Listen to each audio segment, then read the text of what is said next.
Hello guys, welcome back to Twitter Techie. So today we are going to learn about how asynchronous JavaScript works in JavaScript engine. We will also learn about what is event loop, what is message queue, and what is web API in JavaScript. So before we understand what is event loop and message queue, first we need to understand what is synchronous code and what is asynchronous code. So let's see, I have a block of code over here. So first we understand the synchronous code. So if you see this, we have a function method 1 over here and we have a function method 2 over here and we are calling method 1. So what happens, so it will execute this method 1 first. So it will go to the method 1, it will execute this line method 1 before method 2, then we are calling method 2. So then it will call the method 2 and the execution point will come over here and it will execute method 2 called. So this method 2 gets finished, so it will go back to the method 2 line 4 and then will it execute method 1 after method 2. So let's execute this code in the browser first and see the console if it is working synchronously. So let's run on the browser.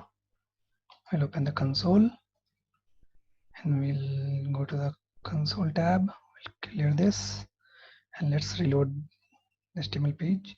So if you see, the method 1 before method 2 gets printed, then method 2 gets called, and then method 1 after method 2. So if you see this, so we are calling method 1 before method 2, then this line gets printed and then this line. So it is executed line by line. Now let's comment this synchronous code and execute the asynchronous code. And let's understand what is asynchronous means in JavaScript. So comment this, yeah. So here also we are calling method 1. So it will go to line 16. It will execute console. Then we are calling method 2. So it will go to line 22 and it will execute method 2 called. Then we have a set timeout. So set timeout runs asynchronously. So whenever so this is a timer we have given. After that particular milliseconds, it will execute whatever we are passing as a callback function. So this particular code will execute after 2000 milliseconds. It means 2 seconds. So it will execute after 2 seconds. Then the method 2 gets completed and then line 80 gets executed. Then once 2 seconds gets completed, it will call this callback function and then gets this console.log gets executed. So let's run and see the sequence of console in the browser. Reload the page again. So after 2 seconds, you will see this set timeout callback called. So this method 1 before method gets called, then method 2 called, then method 1 after method 2, and now let's see the sequence in the code.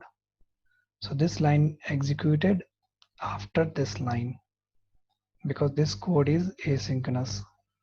This code will get executed after 2 seconds. So in the real-time scenario, what happens? We generally don't use a timeout. It's like an API call or a DOM event listener that we use. So when, let's say, if you want to fetch the data from the server and you don't want to wait for the response, you want to execute rest of your code. So in that case, what you can do, you can write your AJAX call. So and you can pass your callback function. So when we get the response, that callback function will get called. So this is how asynchronous JavaScript code works. Now, how JavaScript code works in the JavaScript engine, how it handles the set timeout, AJAX, and DOM event listener. So let's understand with a diagram.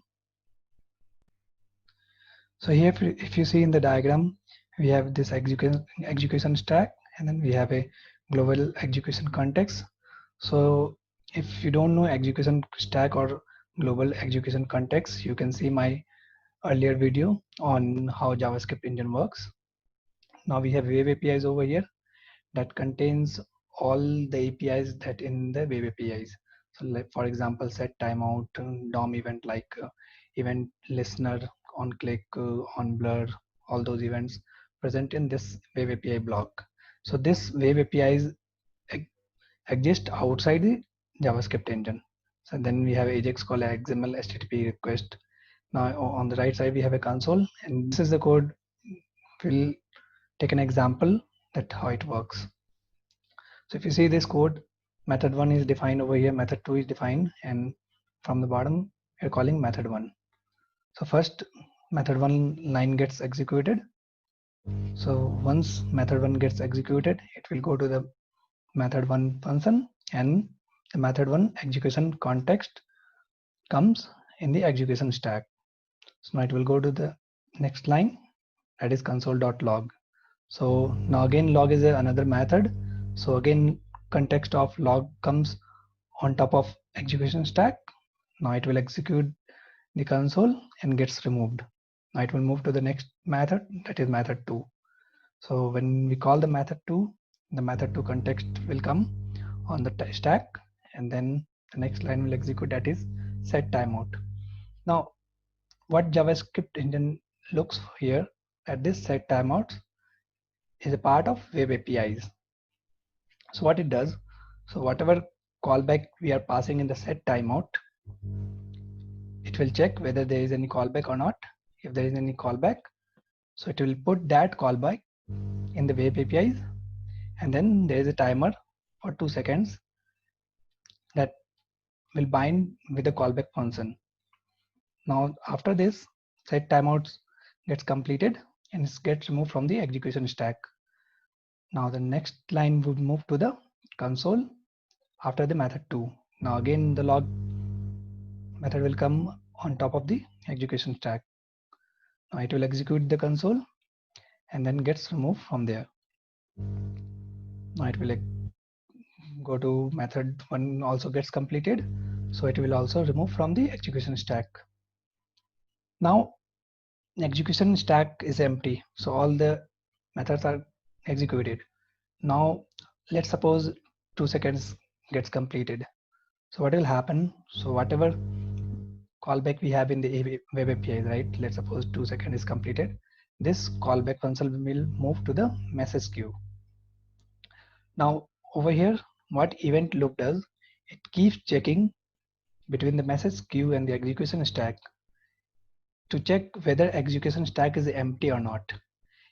Once the execution stack gets empty, what event loop does, it loads the callback function on top of the execution stack, and then whatever we have written in the callback function, it will get executed. So in the callback function we have console, so again log context will come and it will print the callback called. Once it gets printed on the console, the log context will get removed from the stack and the callback context will also get removed.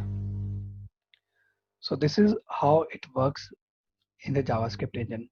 So whenever we have any asynchronous call or asynchronous API that will present in the web APIs, so once it comes into the message queue, the event loop checks if there is any callback function present in the message queue. If it is present, it keeps checking in the execution stack whether the execution stack is empty or not. Once it is empty, it will get the callback from the message queue one by one and put it on top of the execution stack and gets executed. So this is how asynchronous JavaScript works. Thank you for watching, and please subscribe my channel to get latest videos. Thank you.